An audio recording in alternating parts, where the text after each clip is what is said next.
As the inspector said, by Cyril Hare.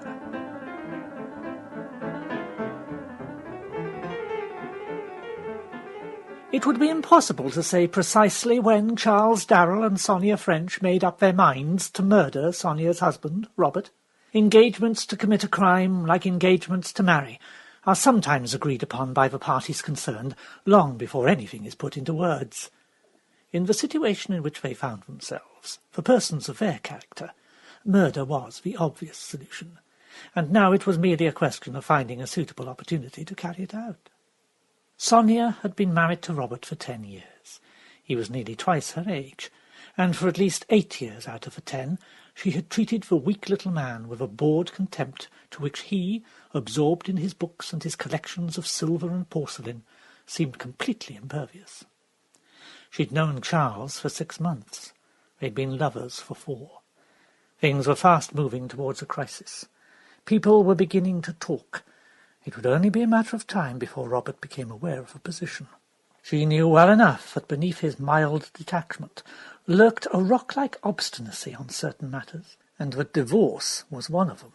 More important, neither she nor Charles had a penny of their own. Robert was rich. The proceeds of his collections alone would provide enough for his widow and his successor. Ironically enough, it was a policeman who presented them with the ideal method of attaining their object. The local inspector called one evening at the French's house when Charles, as usual, had dropped in for a chat on his way home from work. The officer had come with a warning. There had been a number of burglaries in the district recently, he told them, and the perpetrator was still at large. "We know who the man is, and it can't be long before we catch him. But meanwhile, short-handed as we are, we're very worried. He carries a gun, you see, and although we shall never prove it against him, we know he's murder to his credit, just over the border in the next county. Now, this house, Mr. French, is in rather an isolated position, you know. Except for Mr. Darrell here, you've got no near neighbour. You've got a quantity of valuables, too, which make this place very attractive, from our man's point of view. And you've no indoor staff. I suggest that it would be as well to take precautions." Robert cleared his throat in the way that never failed to grate on Sonia's nerves. "Yes. What sort of precautions had you in mind?" "Well, in your place, sir, I should certainly begin by buying a reliable house dog." "I don't like dogs," said Robert flatly. "Then I suggest that for the time being, while the man is at large, you should send your best things to the bank for safe custody. All this silver, for example." Robert looked around the room, crammed with the fruits of years of ardent collecting. His faded eyes seemed to brighten, and they lit on one choice piece after another. "Send them away. I shouldn't care to do that." "Well, sir, don't say I didn't warn you. That's all." After he'd gone, Charles said in the deep, vibrant voice that contrasted so strongly with Robert's thin pipe, "Well, the inspector didn't bother to warn me, I notice. He knows I've got nothing worth stealing. But if this gunman did visit me by mistake, I fancy I should make him regret it. I've still got my revolver from the last war. I shouldn't think twice before I used it." He rose and stretched himself, 6 feet 2 inches of magnificent masculinity. Sonia did not trouble to conceal the admiration in her face. "I should be sorry for the burglar who tried conclusions with you, Charles. Robert, what would you do if I woke you up in the night and told you someone was making off with your precious silver? Put your head under the bedclothes and pretend you hadn't heard?" "On the contrary, I should come straight downstairs." "You'd be much too frightened to do anything of the sort." "I should be frightened, certainly, but there is always a reasonable chance that the intruder would be equally frightened. The house-breaking must be a nerve-racking business, I would have thought. Besides, he might be amenable to reason. If I could make him understand how small the value of this silver would be when melted down, compared to—" "Oh, Robert, you're ridiculous." "Perhaps I am, Sonia. But you asked what I should do. I gave you the best answer in my power. Now, if you will excuse me, I have some sale catalogues I want to look at before dinner. Oh, give Charles a drink before he goes." He shuffled off to his study, leaving the two together. Before the first cocktail had slipped down their throats, the plan for his extinction had been perfected. 3 nights later, Sonia lay awake in the room which, to her disgust, Robert still insisted on sharing with her. The illuminated hands of her watch pointed to 10 minutes to 2. 10 minutes, that was, to wait before the time agreed upon for Charles to make his entry. She strained her ears in the darkness, none the less every nerve in her body tense with excitement. Above the deep breathing of her husband in the twin bed beside her own, she fancied she could hear stealthy sounds.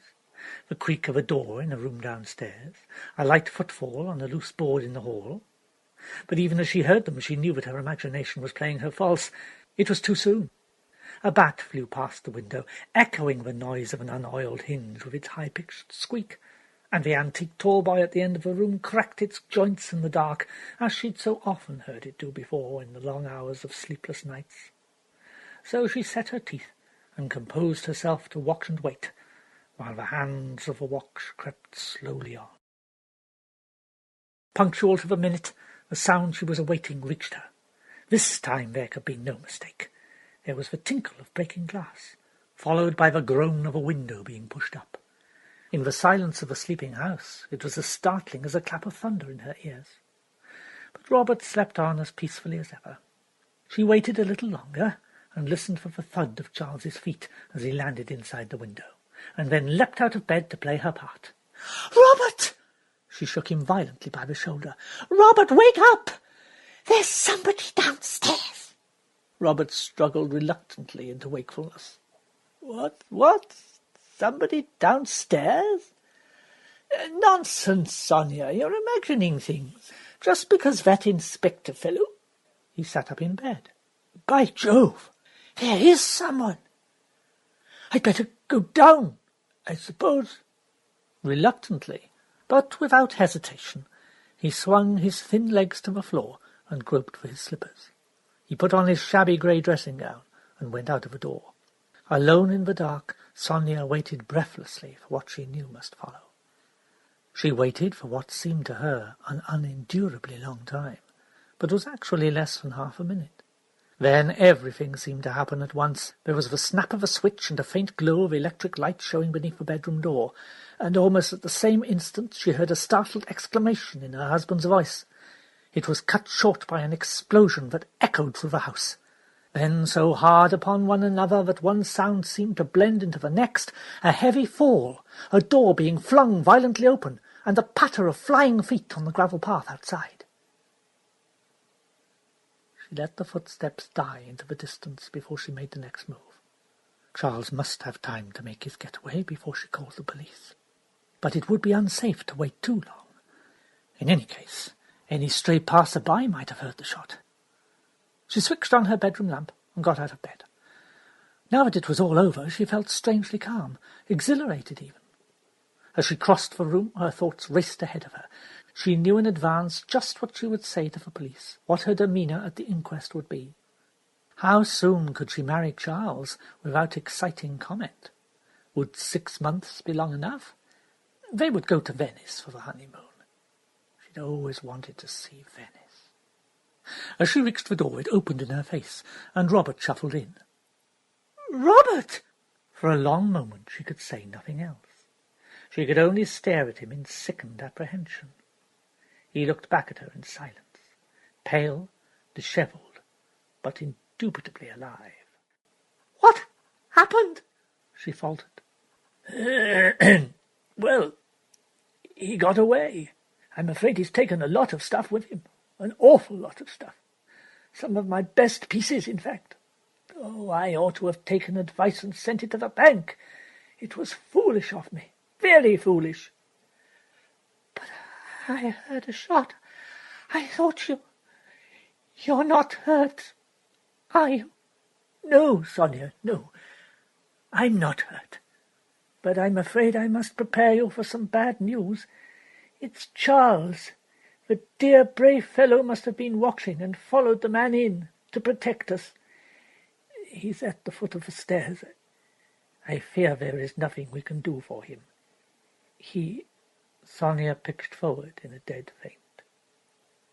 With some difficulty, Robert contrived to lift his wife from the floor and lay her on the bed. Then he made his way downstairs. As he reached the bottom step, He had to walk over the body with Clay huddled close against it on the floor. He did so without a tremor, glancing down only to avoid treading in the pool of blood which was spreading slowly over the hall carpet. But when he passed into the dining room and looked once more at the sideboard, swept bare of its treasures of silver plate, there were tears of emotion in his eyes. He closed the door softly and went into his study. The telephone was there, and he had to communicate with the police. But before doing so, he was careful to clean and oil the little pistol in his dressing-gown pocket and lock it away in his desk. Having eliminated one disturbance from his well-ordered life, he was naturally anxious to avoid further trouble for himself.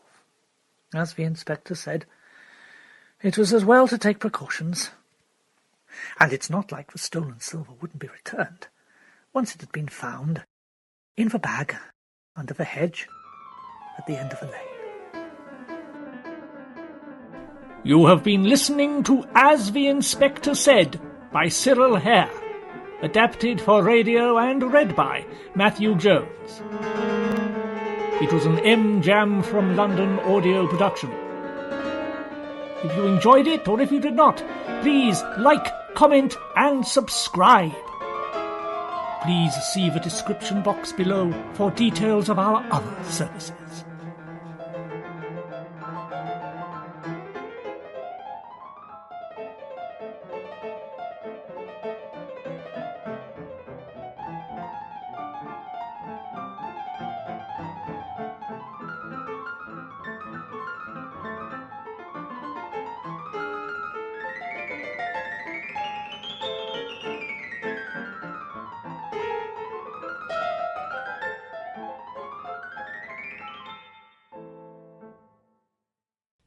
Good night to you.